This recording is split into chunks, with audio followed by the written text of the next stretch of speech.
Bom dia, graça e paz. Vamos a mais uma leitura bíblica do nosso projeto Lendo a Bíblia com o Pastor. Nossa leitura hoje encontra-se no segundo livro das Crônicas, capítulo 28, que diz assim: Acás tinha 20 anos quando começou a reinar.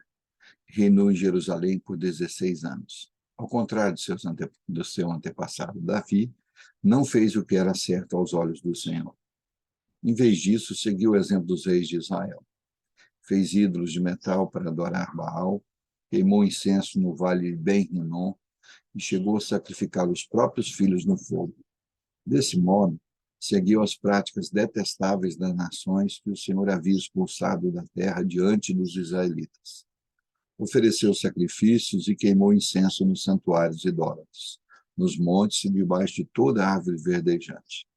Por isso o Senhor, seu Deus, entregou Acaz nas mãos do rei da Síria, que o derrotou e o levou muitos de seu povo para o exílio em Damasco.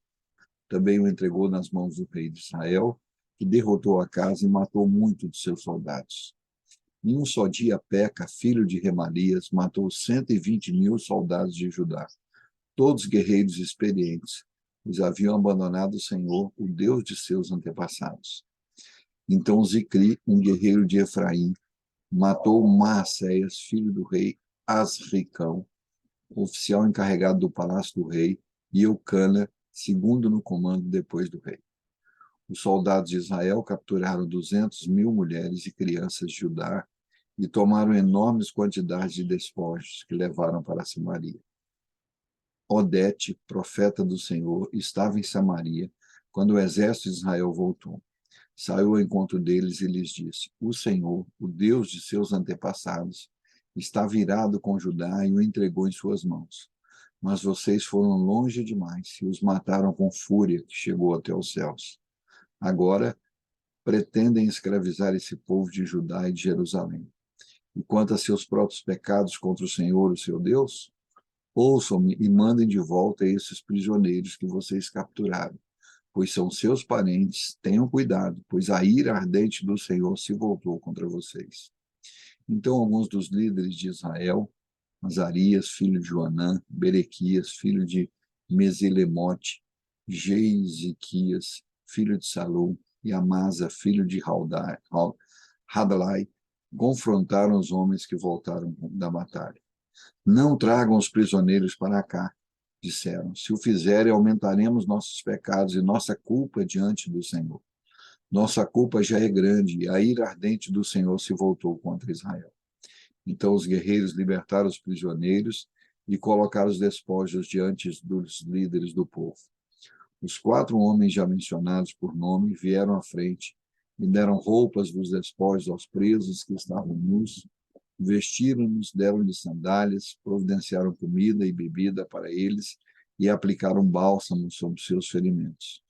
Puseram sobre jumentos aqueles que estavam fracos e levaram todos os prisioneiros de volta para o seu povo em Jericó, a cidade das palmeiras. Depois voltaram para Samaria. Nessa época, o rei Acás pediu ajuda ao rei da Síria. Os exércitos de Edom tinham invadido Judá outra vez e levado prisioneiros. Os filisteus haviam atacado cidades nas colinas de Judá e no Negueb.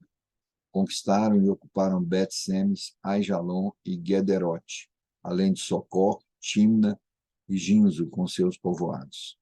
O Senhor humilhou Judá por causa de Acás, rei de Judá, pois ele havia incentivado o povo a pecar e havia sido inteiramente infiel ao Senhor. Quando Tiglat-Pileser, rei da Síria, chegou, atacou Acás em vez de ajudá-lo. Acás tomou objetos de valor do templo do Senhor, do palácio real e das casas de seus oficiais e os entregou ao rei da Síria como tributo, mas de nada adiantou. Mesmo nesse tempo de grande dificuldade, o rei Acás foi ainda mais infiel ao Senhor. Ofereceu sacrifícios aos deuses de Damasco que o haviam derrotado, pois disse: Visto que esses deuses ajudaram o rei da Síria, também me ajudarão se eu lhes oferecer sacrifícios. Em vez disso, porém, eles foram a causa de sua ruína e da ruína de todo o Judá. Acás pegou os utensílios do templo de Deus e os despedaçou. trancou as portas do templo do Senhor para que ninguém pudesse adorar ali, e fez altares idólatras em cada esquina de Jerusalém. Colocou santuários idólatras em todas as cidades de Judá para queimar incenso a outros deuses. Com isso, provocou a ira do Senhor, o Deus de seus antepassados. Os demais acontecimentos do reinado de Acás e tudo o que ele fez, do início ao fim, estão registrados no livro dos reis de Judá e de Israel. Quando Acás morreu e se reuniu a seus antepassados, foi sepultado em Jerusalém, mas não no cemitério dos reis de Judá. Seu filho Ezequias foi seu sucessor. Aleluia, louvado seja o nome do Senhor por mais essa porção da sua palavra. Que Deus nos abençoe, nos dê uma semana cheia de bênção na presença dele e que possamos ser a semelhança do grande rei Davi, obedientes e sensíveis à voz do Senhor. Amanhã retornaremos com mais um Lendo a Bíblia com o pastor.